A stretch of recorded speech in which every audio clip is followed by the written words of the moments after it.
कपड़े धोने वाली बहू। शादी के पहले से ही विभा को कपड़े धोने का बड़ा शौक था। कभी नल के नीचे तो कभी तालाब के पास। अरे मेरी नीली वाली लुंगी नहीं दिख रही है।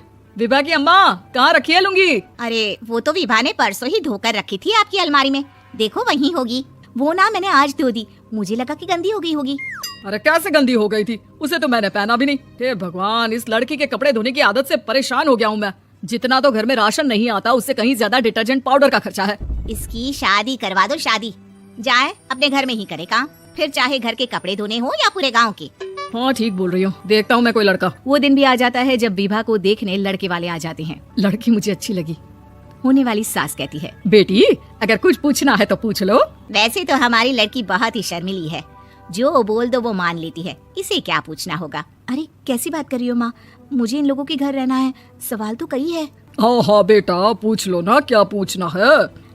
आप लोगों के घर कपड़े कौन धोता है? सास का मुंह बन जाता है। देखो अगर तुम ये कहना चाहती हो कि तुम्हें कपड़े धोने नहीं आते तो सुन लो, कपड़े मैं ही धोती हूँ, लेकिन तुम्हारे आ जाने के बाद मैं रुमाल तक नहीं धोऊंगी। अरे चुप रहना भगवान, बहू बेचारी घर आई नहीं, उसे डराना शुरू कर दिया। वो क्या है ना बिटिया, अभी तक तो ये कल्लू की माँ ही धोती थी, लेकिन अब तुम्हारे पापा तो दहेज में वॉशिंग मशीन देंगे ही। तभी विभा की माँ बोल पड़ती है, सवाल भी पूछा तो क्या। वैसे भाई साहब, मशीन की तो फिर भी कपड़े धोने की कैपेसिटी होती है, मतलब जो बिटिया दे रहे हैं ना विभा, इसे कपड़े धोने का बहुत शौक है। ये आप लोगों के क्या आस पड़ोस गांव मोहल्ले सबके कपड़े धो दे और उफ तक ना करे। बाहर देखा नहीं आपने कितने कपड़े सूख रहे हैं? सब हमारी बिटिया ने ही तो धोए हैं। बस भी करो ना माँ, शर्म आ रही है इतनी तारीफ सुनकर। और तो और एक दाग निकाल कर दिखाओ तो मान जाओ। हाँ अच्छा अच्छा, माफ करना बेटा, मैंने गलत समझा, हमें तो रिश्ता बहुत पसंद है। और ऐसे जुड़ जाता है रिश्ता कपड़े धोने का शौक रखने वाली विभा का। उसकी शादी हो जाती है कोयला फैक्ट्री में काम करने वाले कल्लू के साथ। शादी के बाद अचानक विभा चिल्लाती हुई सास के पास आती है, सासू माँ, अरे सासू माँ कहाँ है आप? ये तो धोखा है, धोखा दिया आप लोगों ने मुझे। इसे ससुर के चक्कर के बारे में पता चल गया। अरे तो उसमें तुझे क्यों धोखा मिला है? अरे नल में पानी नहीं आता, कपड़े कैसे कब धुलेंगे? अच्छा अच्छा, तू पानी नहीं आ रहा उसकी बात कर रही है? तो आपने क्या सोचा? कुछ नहीं। अच्छा तेरी माँ ने कहा था कि कपड़े धोने का शौक है, तुझे याद आया मुझे। शौक शौक बोलकर कपड़े धोने वाले मेरे जुनून को कम ना आके सासू माँ, कपड़ा धोना मेरा गुरूर है। तभी पति भी वहाँ आ जाता है। अभी अभी मैंने इसे सनी देओल की फिल्म दिखाई है, उसी के डायलॉग मार रही है माँ। अच्छा सुन, साफ साफ बता रही हूँ, पानी सुबह 4 से 6 और शाम को 10 से 12 आता है, समझी? विभा टाइमिंग सुनकर हैरान हो जाती है। ये क्या भूतों का मोहल्ला है? सुबह 4 बजे उठकर कौन कपड़े धोता है? 4 बजे टंकी में पानी जाता है, फिर सारा दिन धोना ना, किसने मना किया?